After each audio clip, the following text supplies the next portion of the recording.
जैसे वो वायुसेना में था, अच्छा एक पोस्ट में था, उधर ही आगे बढ़ता होता तो आज बहुत बड़ा पोस्ट में हो जाता था। लेकिन प्रभु के दास ने उसको तुच्छ जानकर महाराजा का फोर्स में आ गया। प्रभु की स्तुति हो, हम परमेश्वर को धन्यवाद करेंगे। हालेलुया। और उस समय उसने उसे नीचे आया है, ऊपर नहीं गया।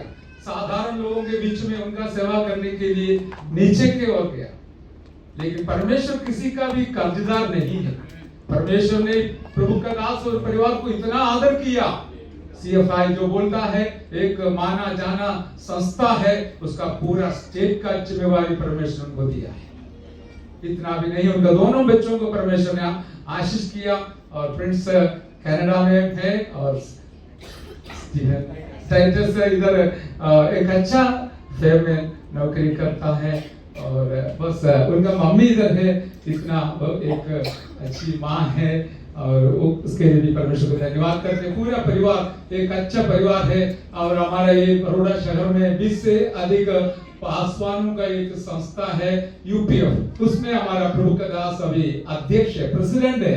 हम उनके साथ चलते हैं, वो हमें अगुवाई करते हैं। ये सारी बातों का कारण ये है कि परमेश्वर विश्वास योग्य बनकर इस प्रभु के दास और परिवार के साथ अभी तक चलाया, आगे भी चलाएगा। आइए मिलकर परमेश्वर को धन्यवाद करेंगे। हालेलुया। सारी महिमा और दिल का योग्य वो है, इसलिए हम धन्यवाद करते हैं। കർത്താവിന്റെ ദാസന് ഈ പട്ടണത്തിലും വളരെ ആദരണീയനായി കർത്താവിന്റെ വേലയിൽ മുമ്പോട്ട് പോകുവാൻ, സ്റ്റേറ്റിൽ ഉത്തരവാദിത്തങ്ങൾ ഏറ്റുകൊണ്ട് മുമ്പോട്ട് പോകാനൊക്കെ ഇടയായപ്പോൾ ദൈവത്തെ മാനിക്കുന്നവരെ മാനിക്കുന്ന ദൈവമാണെന്ന് ഓർക്കുവാൻ ഇടയായി। Praise the Lord. और क्रिस्टीना सोचेंगे उसके बारे में मैंने कुछ नहीं बोला। आप तो बहुत धन्य है, क्योंकि आपके बगल में जो बैठा है कोई साधारण व्यक्ति नहीं है, उसका नाम है प्रिंस। प्रिंस का अर्थ आप सब लोग जानते होंगे, राजकुमार। मैंने यही सोच रहा था, क्रिस्टीना आपने इतना बड़ा अच्छा काम क्या किया है, आप प्रिंस के साथ जुड़ने के लिए परमेश्वर ने रास्ता बनाया। Praise the Lord. शायद साहब डैनियल ब्रदर और सिस्टर का परिवार का अच्छा काम होगा। एक अच्छा जीवन साथी को मिलना आसानी मामूली बात नहीं है, वो तो स्वर्ग में निर्णय होता है। Heaven marriage is planned in heaven. तो परमेश्वर ने इस प्रकार का एक आयोजन किया, आप दोनों को जुड़ाया। पिछले 4 तारीख को हमारा पूरा विश्वास है परमेश्वर आपको अच्छी तरह से आगे ले चलेगा, आप ऊंचे श्रेणी में पहुंचेगा, परमेश्वर आपको आशीषों से भरपूर करेगा। हालेलुया। यही हमारे शुभकामनाएं हैं, मेरा और मेरा परिवार। अभी शादी में आपने वचन सुना है, मैं भी जानता हूं, फिर भी जैसे थॉमस कुटी पास ने बताया, हमारा हर संगति में वचन को महत्व देता है, क्योंकि वचन परमेश्वर है और जो वचन मानता है वो परमेश्वर से आशीष पाता है। तो मैंने भी प्रार्थना किया, तो पवित्र आत्मा मेरे दिल में ऐसा एक तो शब्द डाला है जो आज तक मैंने नहीं बोला भी नहीं सुना भी, बस साधारण ही बात है। वो शब्द मैं आपके सामने रखूंगा, उसके साथ जो पवित्र आत्मा मुझे सिखाया है, बताया है, वो बता के मैं समाप्त करूंगा। वो है 2 शब्द, साधारण शब्द है। एक है टेम्पररी, दूसरा है परमानेंट। 2 शब्द है, हम सब लोग जानने वाले शब्द। एक है टेम्पररी, दूसरा है परमानेंट। उसका हिंदी आप जानते हैं, अस्थाई और स्थायी, स्थिर और अस्थिर, बस इतनी है। तो इसमें पवित्र आत्मा 2-3 शब्द आपको बोलना चाहते हैं, खास तौर पर प्रिंस और क्रिस्टीना के साथ। और आप याद रखिए, ये शब्द आपके जीवन में कभी ना भूले। इसके आत्मिक अर्थ जो पवित्र आत्मा बताया है वो मैं आपके सामने रखना चाहता हूं। बाइबल के अंदर सबसे पहला शादी एदन बगीचा में हुआ था, परमेश्वर की ओर से उस विधि या सेवगाई किया है करके हम जानते हैं। परमेश्वर ने जब शादी का सेवगाई किया, आदम और हव्वा को जुड़ाया था, परमेश्वर के दिल के अंदर कुछ योजनाएं थे। परमेश्वर ये चाहता था कि इन दोनों के बीच में जो रिश्ता है वो स्थायी रूप से रहे, और इन दोनों को परमेश्वर के साथ जो रिश्ता है, रिलेशनशिप, वो स्थायी रहे। यही परमेश्वर की दिल की इच्छा थी। लेकिन हम जानते हैं शैतान बहुत चालाकी है, आज भी वो लोगों को भरमाते हैं और धोखा देते हैं। उसका चतुराई के द्वारा दुनिया में बहुत कुछ होता है और कई परिवार का संबंध को तोड़ने के लिए परिश्रम करते हैं। लेकिन आप याद रखना, मेरा परमेश्वर ने आपको जब जुड़ाया इस मकसद के साथ, योजना के साथ जुड़ाया कि आपका दोनों का संबंध हमें अंत तक स्थिर रहे, स्थायी रहे। हालेलुया। और आप सब सुना भी होगा, देखा भी होगा, आजकल एक बहुत बड़ा ट्रेंड चल रहा है। वो क्या है? Live in relationship. Live in relationship चल रहा है। उसमें क्या है? एक भाई और एक बहन अपना मर्जी से कोई भी घर पे रह सकता है, कोई बॉन्ड भी नहीं, कोई बॉन्डेज भी नहीं। जब तक सब सुविधाएं हैं, दोनों साथ रहेगा। सुविधा कम होगा तो छोड़कर चला जाएगा। आजकल यही ट्रेंड चल रहा है, लेकिन पवित्र शास्त्र बाइबल हालेलुया अनुमति नहीं देता है। वरन एक भाई और एक बहन परमेश्वर के उपस्थिति में जोड़ते समय वो आपस में एक बॉन्ड और बॉन्डेज के साथ जुड़ाया जाता है, क्योंकि परमेश्वर ने आपको जोड़ते हैं। बाकी जो लिव इन रिलेशनशिप में क्या है? जब तक आपके पास पैसा है मैं साथ दूंगा, जब तक आपको खुशबूरत है मैं साथ दूंगा, जब तक आपके पास धन है मैं साथ दूंगा, जब तक आपके पास ताकत है, शक्ति है, तंदुरुस्ती है, मैं साथ दूंगा। ये सब खत्म हो जाएगा तो मैं आपको बाकी आप बोलिए फेंक दूंगा। जैसे आज के जमाने में आपको परिचय है use and throw. Use and throw, बहुत सारे ऐसे वस्तु मिलेगा, लेकिन शादी में कोई यूज एंड थ्रो नहीं है। हालेलुया। प्रभु के दास लोग हाल इस प्रकार का प्रतिज्ञा वाउस सुनाया। ये लोग बोला है कि जब तक आखिरी श्वास रहेगा तब तक मैं इसके साथ विश्वास योग्य बनकर रहूंगा। यही मसीही शादी में सबसे बड़ा खुशबूरत है। प्रभु की स्तुति हो।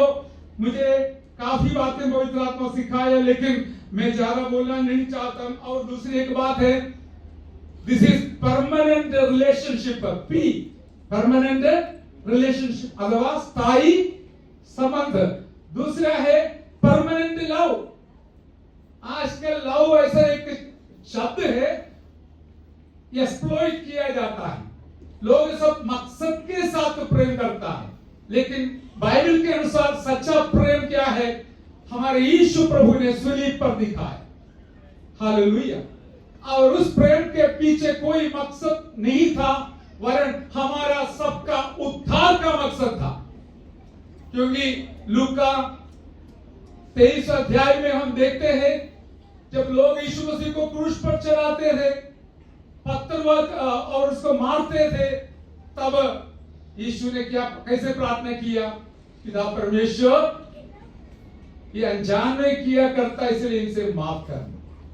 इतना बड़ा प्यार उसने सूलीब पर दिखाकर हम पापियों के लिए अपना जीवन को कुर्बान किया। तो याद रखिए, प्यार जो है, असली प्यार यीशु मसीह ने दिखाया। उस प्यार आप अपना हालेलुया प्रिंस, अपना पत्नी क्रिस्टीना के साथ दिखाकर इसको प्यार करना है।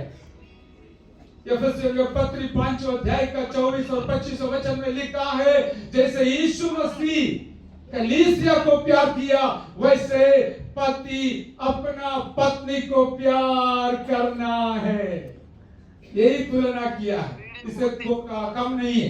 एक और शब्द मैंने देखा, यिर्मयाह नबी के पुस्तक 31 अध्याय का 3 वचन में लिखा है कि सनातन प्रेम से परमेश्वर ने हमें प्रेम किया। മലയാളത്തിൽ നിത്യ സ്നേഹത്താൽ അവൻ നമ്മെ സ്നേഹിച്ചു। इतना एक बड़ा प्यार दिखाया हुआ यीशु मसीह आपसे, आप दोनों से कहते, क्रिस्टीना को भी कहते हैं कि क्रिस्टीना आपका प्यार हालेलुया हमें आनंद काल तक रहने लायक है। आपके आखिरी श्वास तक अपना पति को प्यार करते हुए पारिवारिक जीवन बिताएगा तो परमेश्वर जरूर आपको साथ देगा, संभालेगा और आखिरी में उनके पास आपको ले जाएगा। हालेलुया।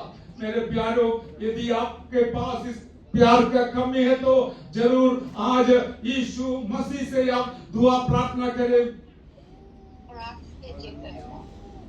जरूर मेरा प्रभु आपको देने वाला है। और मेरा एक दो शब्द बोलकर समाप्त करूंगा। जैसे कि परमानेंट लव हमने देखा, ये सब पवित्र आत्मा सिखाया है। अभी दूसरी एक बात है परमानेंट ब्यूटी। परमानेंट, ये सब पवित्र शास्त्र में बताया गया है। और पहला पत्रस 3 अध्याय का पहला वचन से 7वां वचन तक पति और पत्नी के बारे में बताया गया है। उसके बीच में एक वचन इस प्रकार लिखा है, 3रा वचन, तुम्हारा श्रृंगार दिखावटी न हो, अर्थात बाल गूंथना और सोने के गहने या फांदी के कपड़ा पहनना, वरन तुम्हारा छिपा हुआ और गुप्त मनुष्यत्व नम्रता और मन की दीनता की अविनाशी सजावट से ससज्जित रहे, क्योंकि परमेश्वर की दृष्टि में इसका मूल्य बड़ा है। कोई आमीन नहीं बोला? हालेलुया। इसमें भी 2 प्रकार का ब्यूटी है, खूबसूरत है। एक है स्थायी, दूसरा है अस्थायी। बाहर जो आप दिखते हैं, पहनते हैं, क्या क्या है? बाल गूंथना, फांदी कपड़ा पहनना और सोने की गहना पहनना। ये सब बोला तो सबका चेहरा काला हो गया। ये सब जरूरी है, आजकल तो सब लोग पहनते हैं, लेकिन याद रखना ये सब अस्थायी है। लेकिन स्थायी एक सुंदरता, सौंदर्य, ब्यूटी के बारे में पवित्र शास्त्र में बताया गया है। बहनों जरा सा ध्यान से सुनिए, क्या है? भाई लोग भी सुनना। क्या है? हम भी बांधी कपड़ा पहन के आते हैं। मैं भी पहन के आया हूँ। मैं पासू को बोला था मैं ऑर्डिनरी शर्ट पहनने नहीं, आप तो क्यों अलमारी में रखते पहन के आना, मुझे बोला तो मैं आया हूँ। लेकिन क्या है? असली सुंदरता क्या है? अंदर की बात है। वो लिखा है मन की दीनता और दीनता की अविनाशी सजावट। दूसरा लिखा है गुप्त नम्रता और या बोलिए दीनता की अविनाशी सजावट से सुसज्जित। हालेलुया। कितना भी कपड़ा पहनो लेकिन नम्रता नहीं है तो क्या फायदा? पति एक बोलेगा, पत्नी 2 बोले, होता है कि कपड़ा सोना चांदी पहनने से कौन सी फायदा होगा? लेकिन प्रभु यीशु मसीह हमको सिखाया पवित्र शास्त्र में, तुम कुछ भी पहनो बांधा नहीं, लेकिन तुम्हारे मन जो नम्र होना है, मन की दीनता होना है और इस प्रकार तुम्हारा अंदर की सुंदरता को सजाना है, सहल इस प्रकार एक जीवन जीना है। क्रिस्टीना, मैं विश्वास करता हूं आपके अंदर इस प्रकार का कौन सा सुंदरता है? अविनाशी। ये तो हमने जो बड़ा वचन मैंने पहले बोला क्या है? स्थायी सुंदरता। बाकी सब अभी देखो कितना भी अच्छा कपड़ा पहना है तो अभी घर पे जाके इसको निकाल कर रखेंगे। घर में पहनने वाला सादा कपड़ा पहन के ही सोएगा, ये पहन के सोएगा। ये सब अस्थाई है, लेकिन हमारा स्थायी जीवन और सुंदरता अंदर का है। समझकर आज सब लोगों को इस हमें वचन के साथ में अगुवाई करना चाहूंगा कि आपके अंदर भी इस स्थायी सुंदरता को लेके चलिए, आप दूसरों के सामने जरूर आदर किया जाएगा। हालेलुया। क्योंकि मेरा यीशु जो बोलता है वो हमारा आशीष के लिए बोलता है, कोई दबाव के लिए नहीं, कोई नुकसान के लिए नहीं, लेकिन हमारा भलाई के लिए बोलता है। इसलिए ये स्वभाव के साथ आगे बढ़िए। लास्ट में ये बोलकर परमानेंट होलीनेस, शादी में पवित्रता भी परमानेंट रखना है, उसके लिए भी शादी के वचन में भी बताया गया है। इब्रानियों के पत्र 13 अध्याय हमें 3 और 14 वचन में शादी के बारे में बताया गया है। शादी है सबके लिए माननीय है और शादी का बिछोना पवित्र होना है। उसके नीचे लिखा है, बेविचारियों और बुरी चाल चलन करने वालों को हमारा परमेश्वर न्याय करेगा। एक्स्ट्रा ऑर्डिनरी, एक्स्ट्रा मैरिटल और pre marital sexual relationships are considered as great and severe sin according to Bible. तो इसलिए शादी परमेश्वर की ओर से दिया हुआ, नियुक्त किया हुआ पवित्र जीवन। ये पाप दुनिया में आने से पहले ही परमेश्वर ने शादी का समारोह या आयोजन किया था। लेकिन याद रखिए, बाइबल के अनुसार बाकी जो भी संबंध है वो सब अपवित्र माना जाता है, पाप माना जाता है। उसका दंड भी हम नहीं दे पाएंगे, लेकिन सृष्टिकर्ता देता है करके बाइबल के अंदर लिखा है, तो उसको कोई शंका नहीं, वैसा ही होगा। बहुत आदर के साथ मैं बोलता हूं, मैं भी आपके जैसे एक व्यक्ति हूं। मेरे पास कोई अधिकार नहीं है जो प्रभु ने दिया है उसे बढ़कर, लेकिन सारे लोगों के ऊपर अधिकार पाया हुआ परमेश्वर का वचन हमको बताता है। इसलिए सारी बातों में क्या है, 4 दिन के लिए अच्छा रहना, बाद में अपना मर्जी से रहना, ऐसा नहीं है। पति और पत्नी साथ आखिरी श्वास तक एक परिवार बनकर अच्छा से जीवन जिएगा, तो परमेश्वर ने वाक्य वायदा वहां पर दिया गया है, मैं तुमको हमेशा साथ दूंगा। മലയാളത്തിൽ ജ്ഞാനികൾ ഒരു നാളും കൈവിടുകയുമില്ല, ഉപേക്ഷിക്കുകയുമില്ല. Even your parents cannot give that promise, but remember that the one who promised all the promises, he will be with you till the last breath of your life. Hallelujah. That's a promise from God. उधर एक और बात लिखा है, लालच मत करना। बाजू वाले के कपड़ा देखकर, उनका मकान देखकर, उनका गाड़ी देखकर लालच मत करना। उधर ही लिखा है, जो तुम्हारे पास है उससे खुश हो। लालच सुनिए ना, आजकल तो लालच का जमाना है, लेकिन परमेश्वर ने इस प्रकार वायदा दिया और आखिरी में बोल रहा है, मैं ना डरूंगा क्योंकि मेरा परमेश्वर मेरे साथ है। हालेलुया। दूसरे को कुछ भी होने दो, हमारे पास जो है उससे हम खुश हो रहे हैं। हालेलुया। जोर से हालेलुया बोलिए। परमेश्वर का वचन कितना मीठा है, कितना अच्छा है, कितना सत्य है। इसलिए जो भी वचन मानकर जीवन जीते हैं, आप परमेश्वर आपको आदर करने वाले हैं। So this be hallelujah permanent relationship, permanent love, permanent beauty, permanent holiness, permanent satisfaction. जो है उसमें खुश हो जाए। हालेलुया। परमेश्वर वायदा दिया है, मैं तुम्हारे साथ रहूंगा। I wish and pray that the Almighty God will be, as our daughter said, He will be the third God. Hallelujah. That no one can easily be broken it. May the choicest blessings may shower upon this beloved family, Prince and Christian. I believe they are a very blessed family. And God is with you. God will honor you. On behalf of our family and our fellowship, Sharon Fellowship Church, we extend our warm greetings and all success in your family life. God bless you. Thank you, Pastor Sir.